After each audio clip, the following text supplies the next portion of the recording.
Bonjour et bienvenue dans cette nouvelle vidéo. Aujourd'hui nous allons voir 4 choses. Premièrement, 2 façons de créer des calendriers. Puis, comment faire une extraction avec des cellules vides et les remplir. Troisièmement, comment utiliser le raccourci des suites logiques sur Excel. Et enfin, une partie avec des mails, à savoir comment créer automatiquement des mails, une mailing list et une petite surprise tout à la fin. Mais avant cela, je vous invite à vous abonner. Pour commencer, nous allons donc voir comment créer un calendrier très simplement.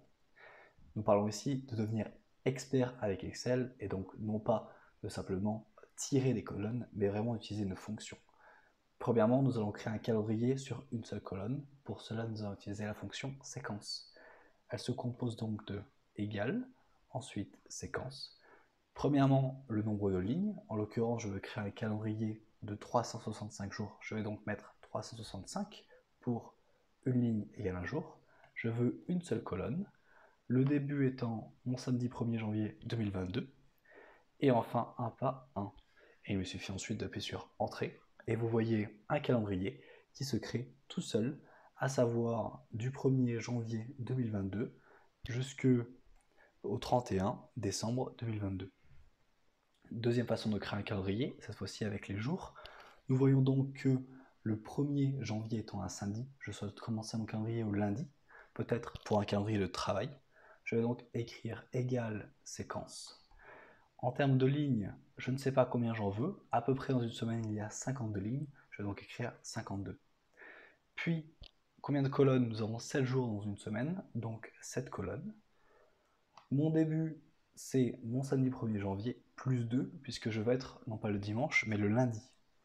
Et enfin, pas 1.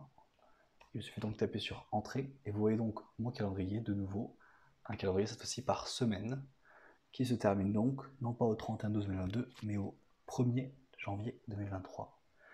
Voici donc une façon très simple de créer des calendriers, sur plusieurs lignes, sur plusieurs colonnes, à vous de décider. Deuxième chose, nous allons maintenant voir comment remplir une extraction qui a des cellules vides. Par exemple, on vous a fourni un tableau croisé dynamique et malheureusement celui-ci n'avait pas la fonction répéter dans les cellules. Vous voyez donc que mon trimestre 1 s'applique à tous mes mois et que j'ai par pays le même mois qui s'affiche. Cependant, pour l'instant, j'ai des trous. Pour cela, je vais donc utiliser plusieurs raccourcis. Premièrement, CTRL A pour sélectionner mon tableau, puis CTRL T pour aller à la fonction atteindre. Je vais ensuite sélectionner cellule. Ensuite, en appuyant sur D, je vais sélectionner cellule vide. Il me suffira ensuite de sélectionner OK. Vous voyez maintenant que je sélectionne uniquement ma cellule vide. J'ai donc tout sélectionné, égal le mois de janvier, donc ma cellule au-dessus. Puis j'appuie sur CTRL Entrée. Et vous voyez donc maintenant que j'ai mon trimestre 1 qui se répète partout, mon mois janvier, puis mars, puis février, pour chaque pays, pour chaque chiffre d'affaires. Nous allons maintenant passer aux suites logiques. Nous allons donc maintenant voir les suites logiques, en l'occurrence, comment utiliser le raccourci des suites logiques. Les suites logiques, c'est lorsque Excel comprend ce que je veux faire. En l'occurrence, ici, je veux faire un tableau en séparant mon prénom, mon nom, le code postal et la ville. Je vais donc montrer à Excel comment est-ce que je veux mes informations. Le prénom étant Gabriel, le nom étant Bernard, ensuite le code postal 26000 et la ville Valence. Vous voyez donc que je lui donne les informations dans l'ordre par rapport à ce que je veux, à savoir en premier ce que je vais appeler prénom, puis Bernard, puis code postal, puis Valence. Il faut savoir qu'il enregistre le nombre de correspondances, c'est-à-dire que si je lui avais donné Gabriel Bernard, il aurait pris à chaque fois les 2 premiers dans la colonne.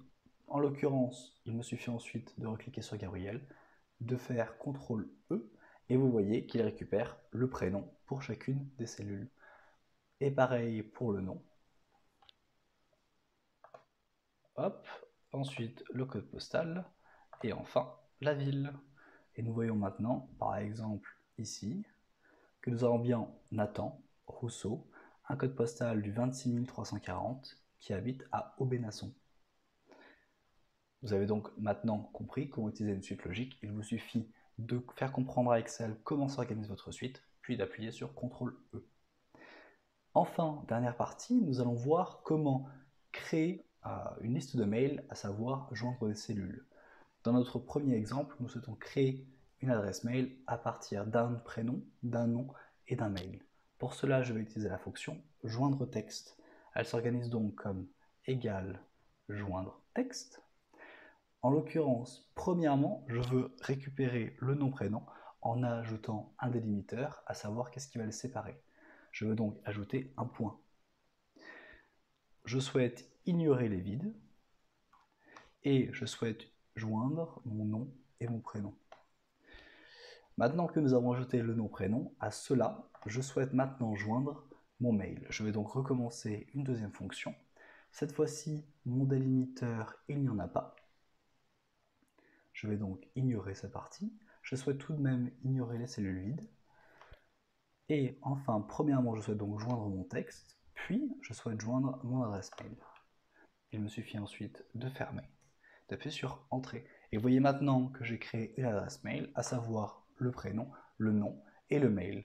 Il me suffit ensuite de double-cliquer pour créer une liste de mails par rapport peut-être à des futurs élèves. Maintenant, imaginons que je souhaite créer une mailing list par rapport à ces élèves. Pour cela, il me suffit d'écrire égal joindre texte. En délimiteur pour Outlook, il me faut un point virgule. Je souhaite ignorer les vides. Et enfin, je souhaite sélectionner tous les mails que je viens de créer. J'ai fait donc CTRL-SHIFT, flèche du bas, puis en appuyant sur Entrée, vous voyez que je crée une liste que je peux ensuite copier-coller dans mon Outlook pour envoyer ce mail à tout le monde. Maintenant, imaginons que je souhaite, pour le moment, vous montrer les formules, comment est-ce qu'elles fonctionnent.